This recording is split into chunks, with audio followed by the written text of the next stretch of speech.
O Olho de Horus.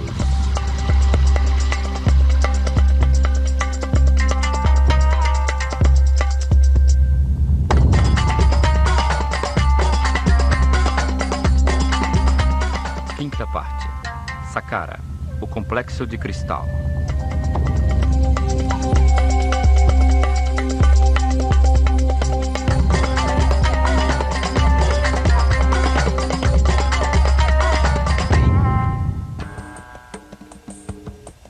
Complexo de Saqqara.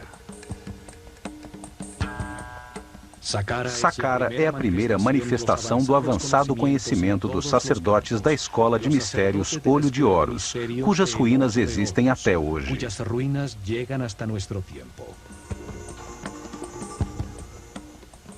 Neste local foi construída a primeira pirâmide da Terra depois do dilúvio. Também foram usados pela primeira vez blocos modulares de pedra para a construção de um edifício.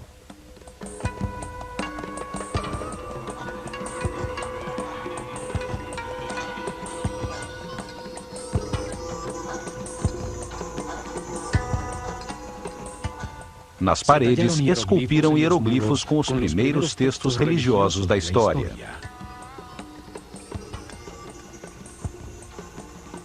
Neste local foi construído um enorme complexo subterrâneo de 12 pavimentos, com câmaras e galerias decoradas com os primeiros azulejos de cerâmica criados pelo homem. Nessas câmaras subterrâneas, encontrou-se mais de 40 mil urnas, tigelas e vasos de alabastro. Qual era a utilidade de tudo isto?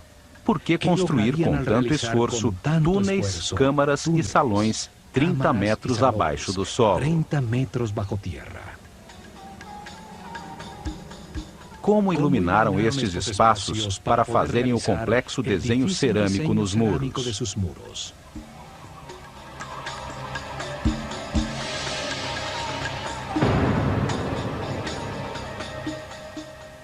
Por que as construções são volumes maciços de pedra sem nenhuma utilidade aparente? O que uma sociedade de cerca de 4 milhões de pessoas podia ganhar ao cortar e deslocar mais de 1 milhão de toneladas de pedra para construir este complexo que surpreende pela sua refinada arquitetura?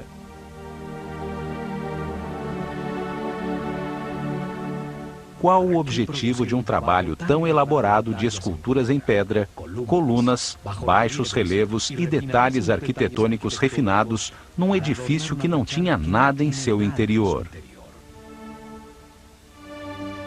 Como explicar a utilização de uma avançada tecnologia com algo tão inexplicável racionalmente? Saqqara é um dos maiores mistérios do Egito. Sua história nos revela as mais incríveis respostas. A começar pelo fabuloso personagem que a desenhou e dirigiu sua construção.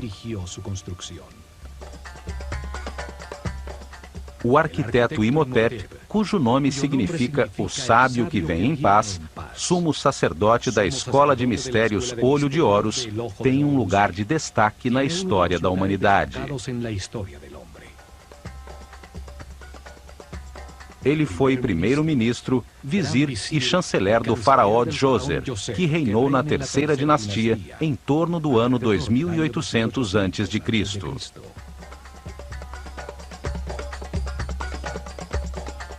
Imhotep nasceu no dia 31 de maio. Seu pai era o arquiteto Khanofer e sua mãe Creduonk.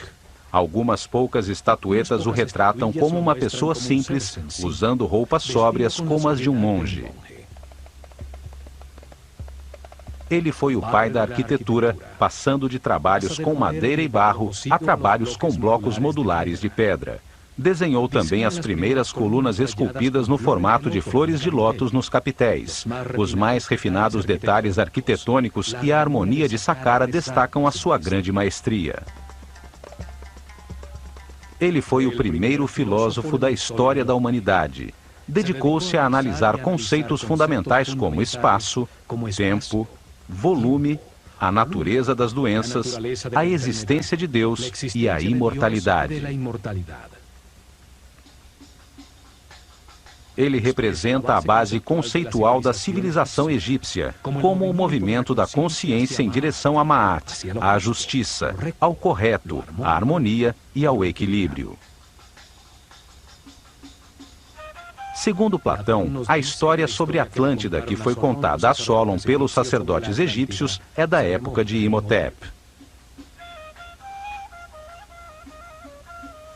Astrólogo e astrônomo, ele criou o primeiro registro sistemático da abóbada celeste. Deixou-nos os primeiros mapas das constelações. Demonstrou o seu conhecimento dos equinócios ao usar as mudanças de era para determinar as etapas da revelação no desenvolvimento espiritual da civilização egípcia. Mas foram as qualidades de Imhotep como médico que o converteram em um semideus. Apenas 50 anos após a sua morte, o faraó Miquerinos lhe dedicou um templo que se tornou um lugar de peregrinações e de curas milagrosas. Os gregos que estudaram no Egito e que mudaram os nomes de todo mundo o chamaram de Asclépios ou Esculápio para marcar os seus feitos como médico. Também o chamaram de Hermes Trismegistus, 3 vezes grande, por suas qualidades como filósofo e físico, já que revelou as bases de como o universo funcionava. Imhotep foi o primeiro a compilar informações sobre como diagnosticar e curar muitas doenças. O caduceu, que hoje é símbolo da sociedade médica, era a vara de poder de Imhotep. Com ela, media a quantidade de energia vital que um ser humano processa em seu interior. Desta forma, sabia qual dos centros energéticos ou chakras utilizar para captar e processar a energia vital, bem como identificar onde existiam desequilíbrios celulares eletromagnéticos. Ele curava elevando a frequência vibratória da aura, ou campo eletromagnético da pessoa. Isto restabelecia o equilíbrio dos chakras, permitindo que voltassem a fornecer a energia vital necessária aos órgãos afetados, a verdadeira causa de todas as doenças. O caduceu tem 2 serpentes que se cruzam sobre os 7 chakras. Os centros nervosos sobre a coluna vertebral que captam e distribuem a energia. Simbolizam as 2 polaridades de carga elétrica e movimentos opostos, que dão lugar ao universo dual. Em seu centro, há uma coluna formada por pares de partículas com cargas opostas que se neutralizam e equilibram, a única maneira de se chegar à iluminação. Representa a Kundalini, a força vital que sobe através da coluna vertebral. Quando este conhecimento desapareceu, a sua forma se conservou como símbolo para a cura. Através de experiências que utilizam sua forma como uma bobina elétrica, tem-se descoberto que ela possui características misteriosas.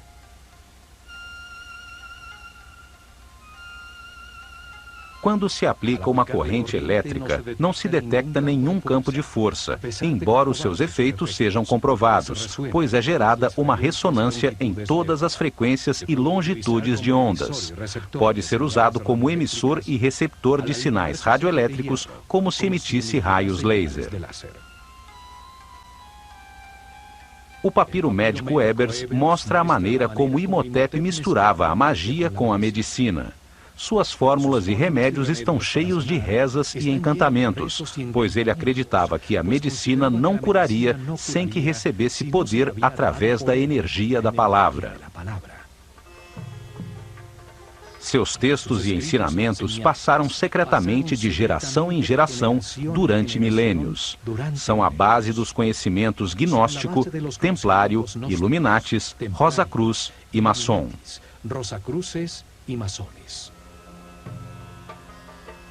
Os gregos os chamavam de princípios herméticos. Imhotep deixou para a posteridade vários papiros e textos. Um deles, o Kybalion, fala dos 7 princípios fundamentais do universo. Neste texto, afirma que o universo existe na mente de Deus. que cada homem é único com os seus pensamentos, com a capacidade de pensar individualmente, e que a realidade é um grande sistema onde todas as coisas têm consciência e estão interligadas. Imhotep foi um mestre do conhecimento. Ensinou a escrita hieroglífica e produziu vários textos em pedra, produzindo os primeiros textos religiosos da história. Por isto, é associado com Thoth, o éter ou princípio divino, simbolizado através de um corpo humano com cabeça de íbis, que representa o Verbo divino, o Criador da palavra.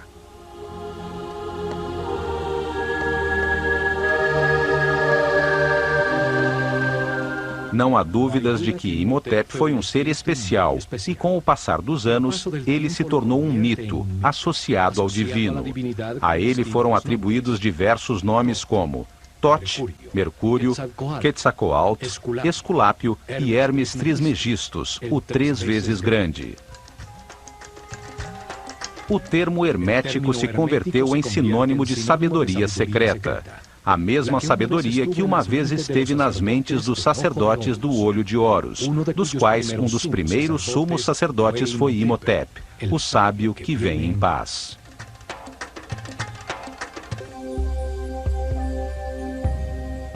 Foi Imhotep quem decidiu onde se construiria Saqqara para suas misteriosas finalidades. Está situada na área entre 31 e 32 graus de longitude leste e 29 e 32 graus latitude norte, a única área no Egito na qual se construiriam pirâmides nos 400 anos seguintes.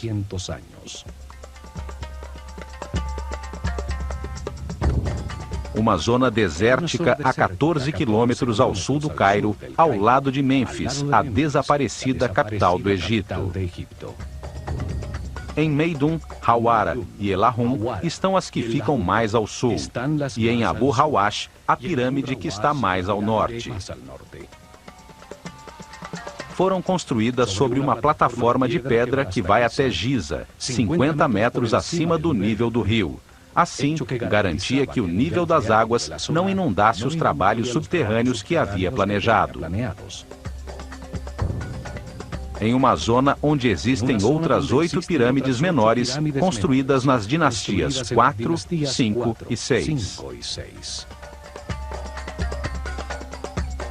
Saqqara fica exatamente sobre um dos nódulos principais da rede eletromagnética do planeta, onde melhor se pode utilizar a força de sua energia telúrica para fazer vibrar uma grande massa de pedra. Nesta área ocorrem os efeitos eletromagnéticos naturais mais poderosos do planeta. Aí está localizado um de seus chakras. Aí também passa a corrente telúrica, a carga terra negativa que leva sua energia vital. Este é um local de confluência maior das chamadas linhas-lei, perfeito para que um grande volume de pedra, com alto conteúdo de cristais de quartzo, ao vibrar, produza energia estática negativa devido à fricção de suas moléculas. A atmosfera está carregada com 500 volts de corrente positiva por metro quadrado, 5 vezes o normal. É um ponto de poder no planeta, que aumenta os efeitos energéticos da pirâmide que Imhotep construiu. Esta localização de Saqqara era fundamental para poder utilizar a pirâmide como um condensador elétrico que captava, como uma antena, a energia positiva da atmosfera nos cristais de quartzo das louças de granito que uma vez cobriram sua parte exterior.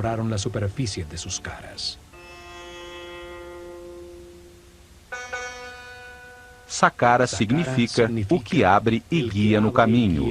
Seu símbolo é o chacal, que guia os perdidos no deserto até levá-los às terras cultivadas, até às terras do homem civilizado.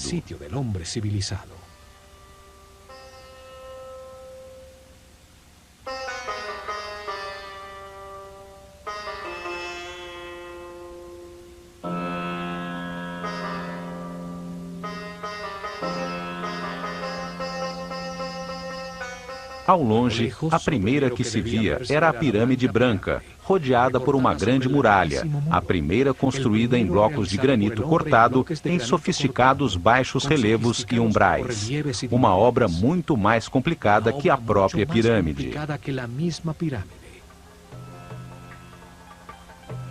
130 mil toneladas de granito formavam um muro de pedra alto e especial que rodeava os 15 hectares do complexo, protegendo-o do caos exterior e atribuindo-lhe uma forma retangular, ajustada exatamente na direção cardial norte-sul, paralela ao curso do Nilo.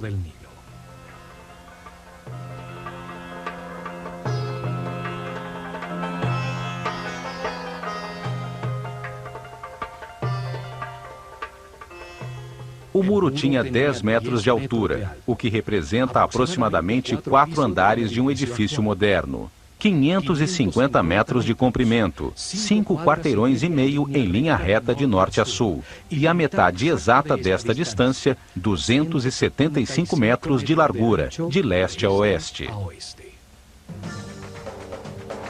O muro é o primeiro componente da máquina quântica desenhada por Imhotep em Saqqara. Todo o complexo era como um grande circuito eletrônico, só que em pedra e em maior escala. O muro funcionava como um cordão eletromagnético que isolava o complexo, fechando e protegendo todo o circuito. Para cumprir este objetivo, não são necessários cabos elétricos, apenas que as moléculas do material que lhe dão forma tenham um alto conteúdo de cristais de quartzo. O granito de Tura, local muito próximo de Saqqara, tem um grande conteúdo de quartzo. O quartzo organiza as suas moléculas em tetraedros, uma das 5 formas básicas das quais a matéria é constituída, os chamados sólidos platônicos. Ao vibrar com o planeta, os tetraedros se friccionam entre si, produzindo uma carga elétrica. Os 85 mil metros cúbicos do muro de granito continham uma enorme quantidade de cristais de quartzo que geravam um poderoso campo de força, uma onda radioelétrica constante. O muro é parte integral de um complexo captador de energia eletromagnética, cujo coração estava na pirâmide escalonada que, com os seus 66 metros de altura, dominava o complexo.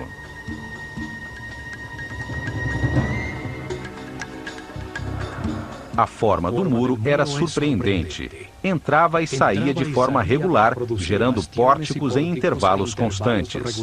Baixos relevos verticais marcavam os pórticos, que embelezavam e regularizavam o conjunto, produzindo uma sensação de harmonia com um estilo arquitetônico quase ultramoderno.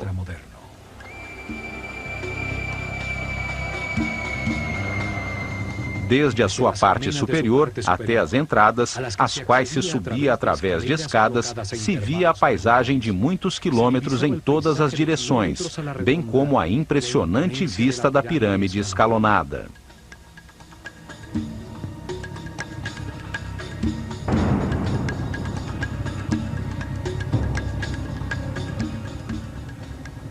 Não só foi a primeira construção monumental construída em pedra talhada pelo homem, mas tem uma série de detalhes arquitetônicos que indicam uma maestria e um conhecimento que nunca foram superados em todo o desenvolvimento posterior àquela civilização. 15 pórticos iguais escondiam o único que tinha uma porta verdadeira, localizado em uma esquina a sudeste do enorme retângulo. Constituía-se de um estreito corredor de acesso que só permitia a entrada de um visitante por vez.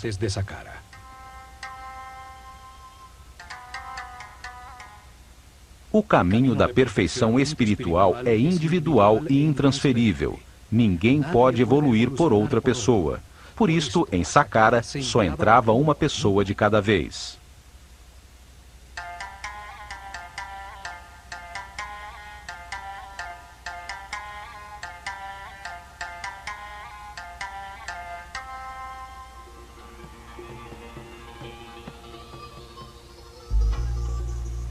Um muro tão alto, com 14 portões falsos e apenas um verdadeiro, numa entrada tão estreita que parecia haver sido construído com propósitos de defesa.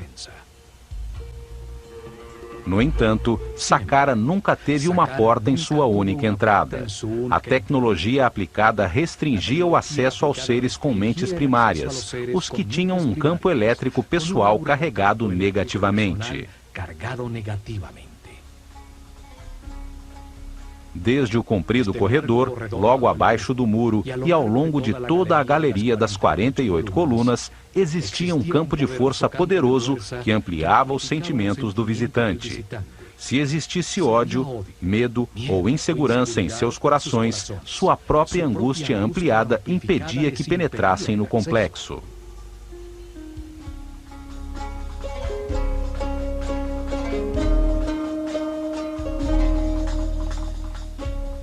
Apenas os puros de coração podiam entrar em Saqqara quando o complexo e a escola de mistérios Olho de Horus funcionavam naquele local.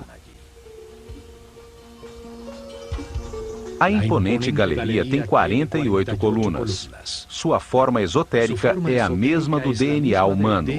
20 pares de colunas estreitamente unidas a seus muros, dispostas no sentido em que caminha o Sol sobre o feixe de avanço da energia, a espiral da molécula.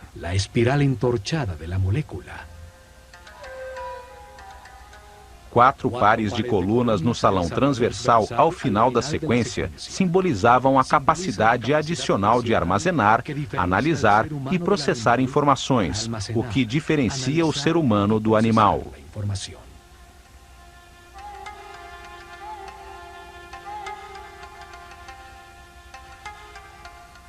As colunas totalmente modulares e com 7 metros de altura estavam dispostas seguindo uma série de princípios arquitetônicos que se repetiriam milhares de anos depois no Partenon.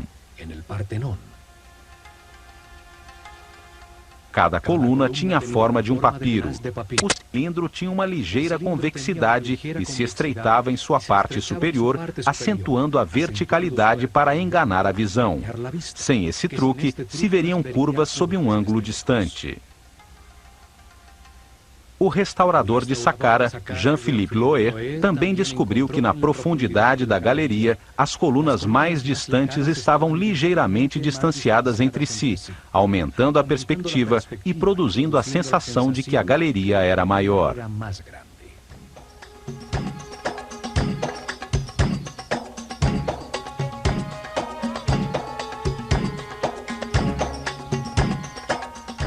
Ao atravessar a galeria, chega-se ao salão transversal das 8 colunas, unidas entre si por módulos de pedra que marcam a saída ao grande pátio das serpentes, em cujo lado norte brilhava a esplêndida pirâmide escalonada.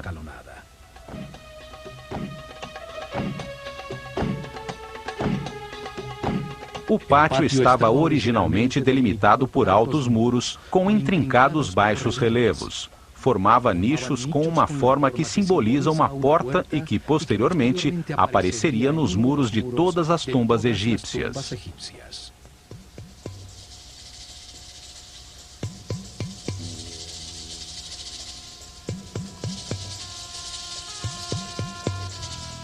Cada porta continha um friso horizontal decorado por uma cobra.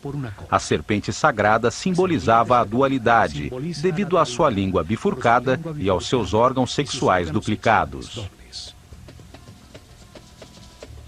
A serpente simbolizava também a determinação para alterar a existência, para começar uma viagem evolutiva independente e tomar as suas próprias decisões. Era a fonte da origem do movimento.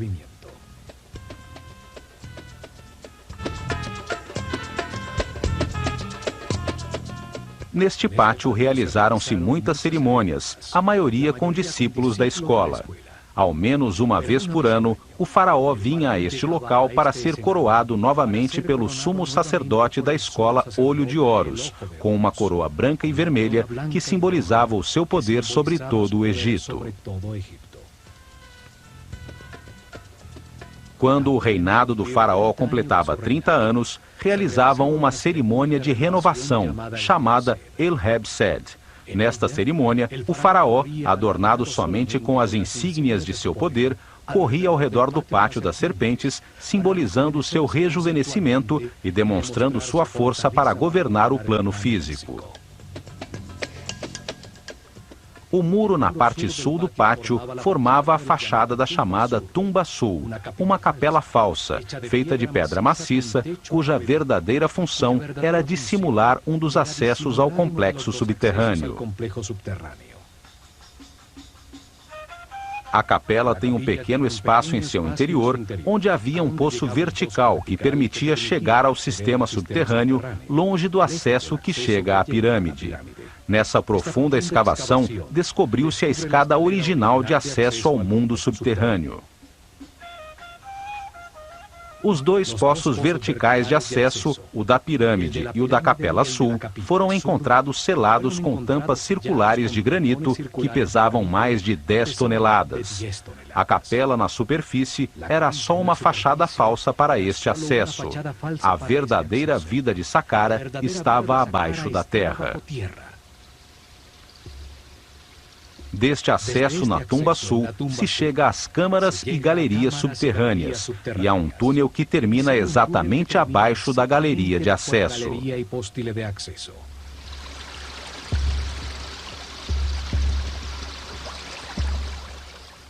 A planta de todo o complexo parece o processador central de um computador.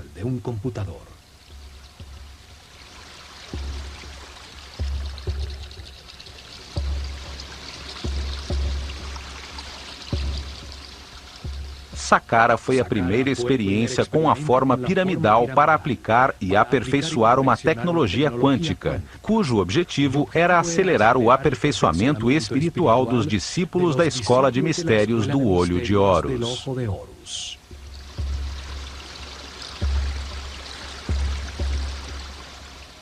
Durante 400 anos, construíram cerca de 100 pirâmides com formas, tamanhos e materiais diferentes, até que o desenho foi aperfeiçoado na Grande Pirâmide de Quéops. Estes conhecimentos foram herdados da civilização Atlante. Tinham como objetivo converter grandes formas piramidais em máquinas quânticas para a produção de colunas estacionárias de energia que permitiam elevar a frequência de vibração dos iniciados. Isso aumentava a energia vital, ampliava o poder mental e despertava novos sentidos, como a telepatia, bem como a sensibilidade para perceber a aura de outras pessoas. Permitia que a consciência se posicionasse acima do tempo e percebesse a cadeia de reencarnações já vividas.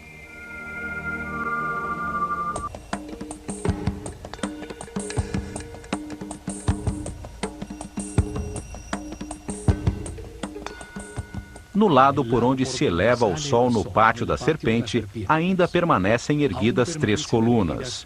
Elas formavam o centro do chamado Templo Real de Heb-Sed, um pavilhão utilizado pelo faraó e pelos sacerdotes do Olho de Horus durante as celebrações.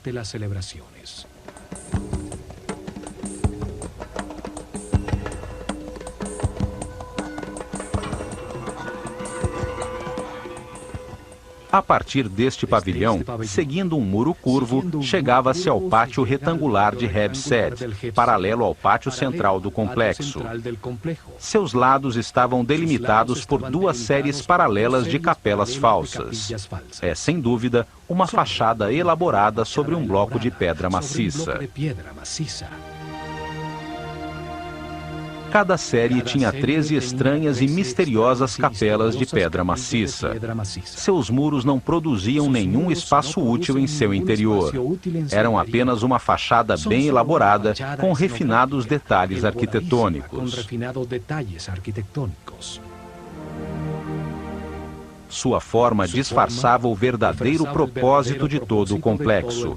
A intrincada rede de câmaras, túneis e galerias subterrâneas, desenhadas como um enorme circuito eletrônico, produziam um vórtice eletromagnético. Na frente de cada capela falsa, através de uma estreita e tortuosa passagem, chegava-se a um pequeno santuário exterior, onde estariam as representações simbólicas das forças tutelares do Egito, os protetores divinos.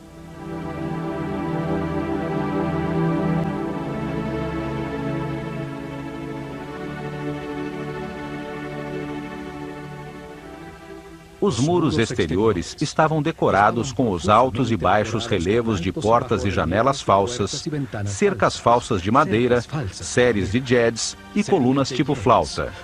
Enfim, uma cenografia completa talhada em pedra.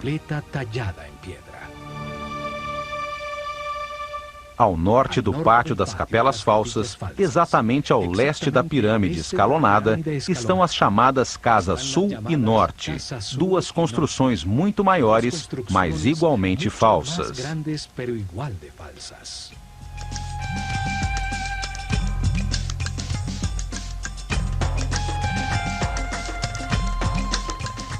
A fachada da Casa Sul tem colunas cilíndricas com capitéis em forma de flor de lótus, símbolo do Alto Egito. Em uma das paredes de um estreito corredor está a pichação mais antiga do mundo, hierática e com comentários que fazem referência ao faraó Djoser. Foi feita por visitantes durante a 18ª dinastia. A fachada da Casa Norte tem colunas com papiros, o símbolo do Baixo Egito, o delta ao norte do país. Neste local, durante a cerimônia do Hebsed, o rei recebia a coroa vermelha, que simbolizava sua autoridade sobre este território.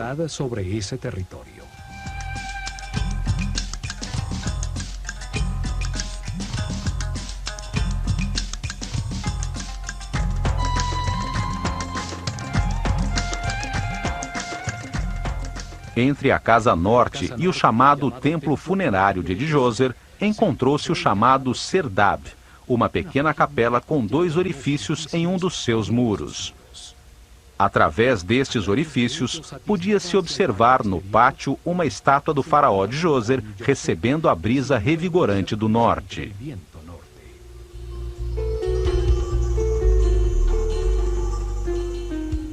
Esta figura impressionante, cujos olhos incrustados de cristal se perderam, é a primeira imagem tridimensional de tamanho natural de um monarca egípcio que se mantém até os dias de hoje.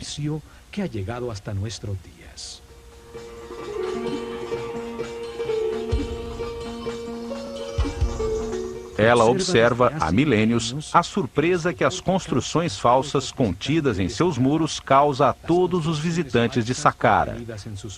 O disfarce que esconde a poderosa máquina quântica. Daqui vêm as teorias que afirmam que Saqqara foi a sua tumba nunca utilizada.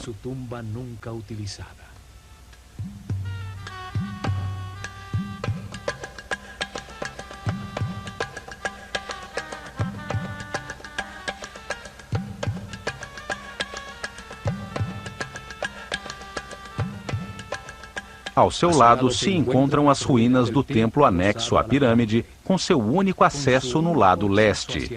Através de intrincados labirintos de estreitos corredores, conduzia a 2 pátios abertos, um dos quais escondia a verdadeira entrada de Saqqara nas profundezas da terra.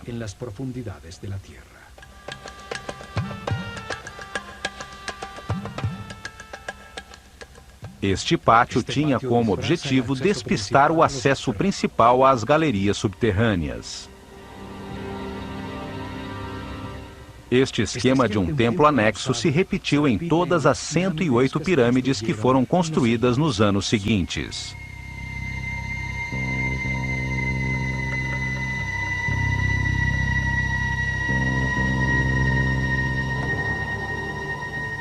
Saqqara foi abandonada com a chegada da Era de Ram em torno do ano 2320 a.C., quando a pirâmide de Quéops foi construída.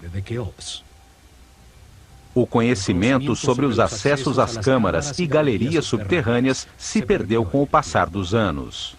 As pedras de seus muros foram utilizadas como material de construção.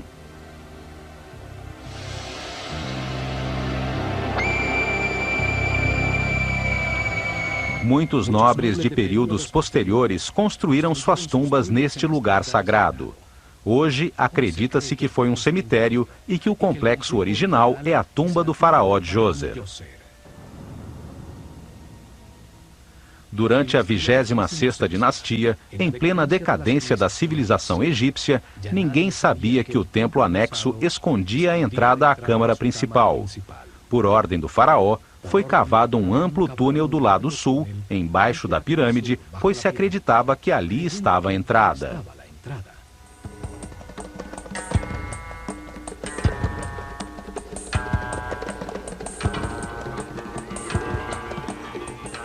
A rocha foi perfurada, sendo mantidas muitas colunas em pedra para evitar que o túnel desabasse.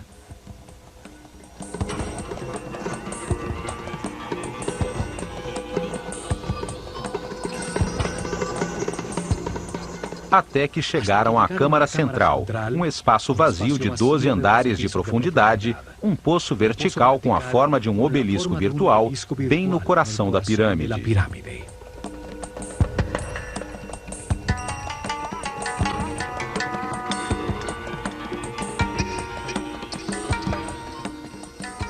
A partir daí, descobriram que o acesso original estava, na realidade, no lado norte da pirâmide, e então puderam entrar em todo o complexo de galerias subterrâneas.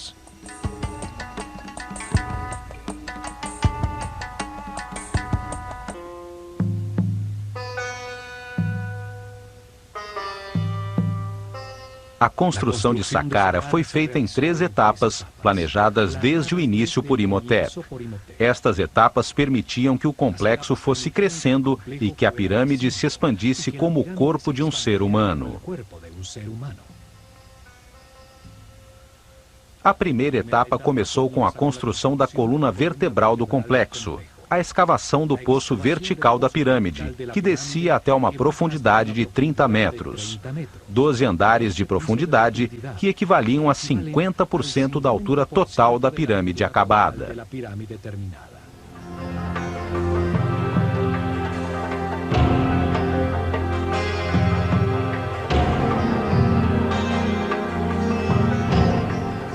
Nesta profundidade foram cavados centenas de metros de túneis, bem como uma série de câmaras e galerias, parte fundamental do sistema.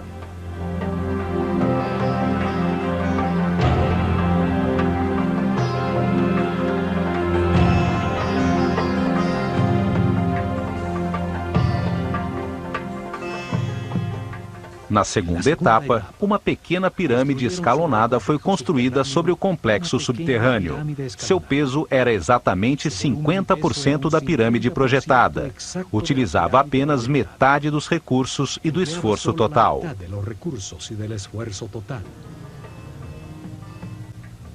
Além disso, podiam utilizar as instalações durante a construção. A carga elétrica gerada pela pirâmide pequena era utilizada para produzir ondas eletromagnéticas que facilitavam o deslocamento de todo o material necessário para a construção do complexo.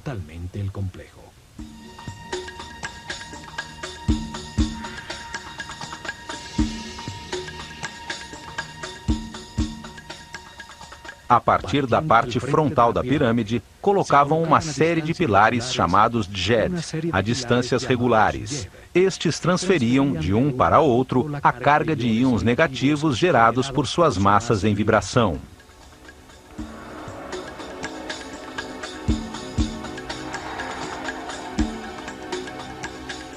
Cada pilar tinha 2 bobinas de arame de ouro enrolados sobre madeira, verticalmente dispostas. A primeira na parte inferior, a segunda na parte superior.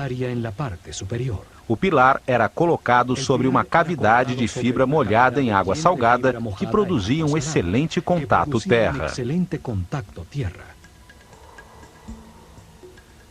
Era necessário que um sacerdote de alto nível de consciência e vibração controlasse a energia da mente, de modo a permitir a transferência do fluxo de íons ao primeiro pilar na frente da pirâmide. A partir daí, a carga elétrica fluía de maneira regular de coluna em coluna.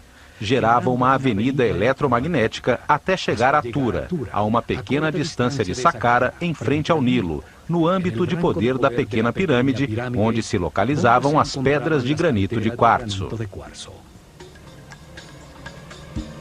As louças de granito eram colocadas na frente do último djed.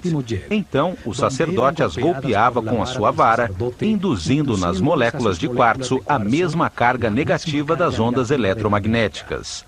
As duas cargas iguais se repeliam e o bloco levitava. Este é o mesmo princípio utilizado atualmente pelo trem-bala no Japão, que flutua sobre o poderoso campo eletromagnético dos trilhos, que possui a mesma polaridade do trem.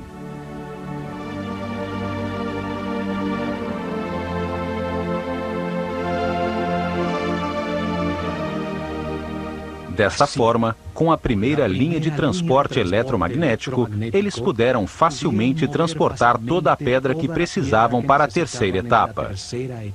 As 425 mil toneladas de pedra para ampliar a pirâmide e as 135 mil toneladas de granito para o muro externo.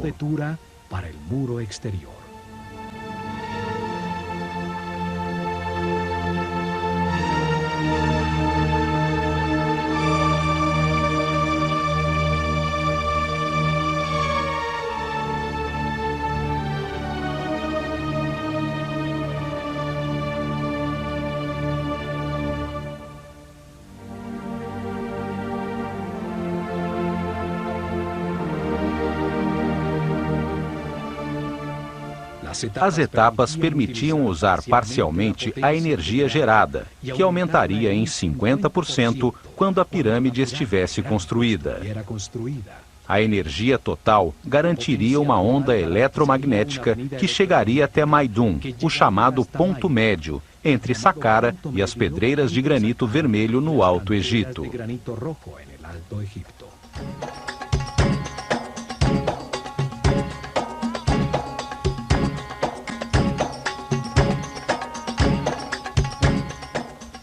Esta tecnologia e conhecimento foram herdados dos Atlantes e se baseiam nos princípios da mecânica quântica que nossos cientistas apenas começam a entender.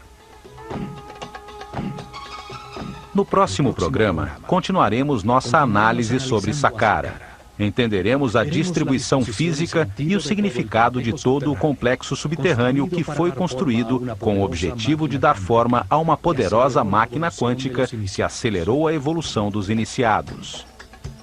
Ao examinar este caminho, que chamaremos de caminho quântico em direção à luz da consciência, veremos que este processo evolutivo foi ensinado por diversos mestres superiores. Um deles foi o Mestre Jesus. Fue el Maestro Jesús.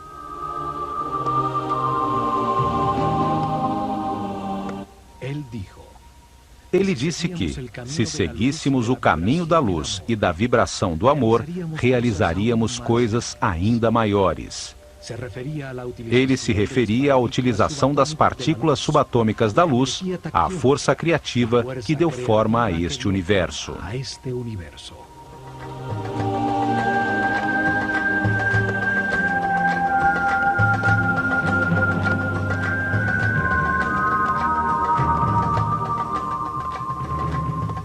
Milhares de anos antes da chegada de Jesus, os sábios sacerdotes do Olho de Horus utilizaram este mesmo tipo de conhecimento para acelerar a evolução de seus discípulos em Saqqara.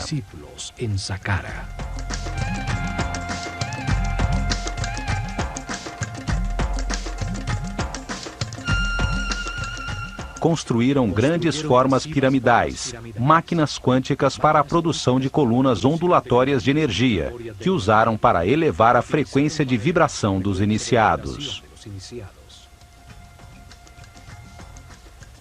Criaram um centro de comunicação com dimensões superiores que permitiram aos discípulos mais avançados verificar o caminho da luz. Receberam informações de seres mais evoluídos, de mestres superiores.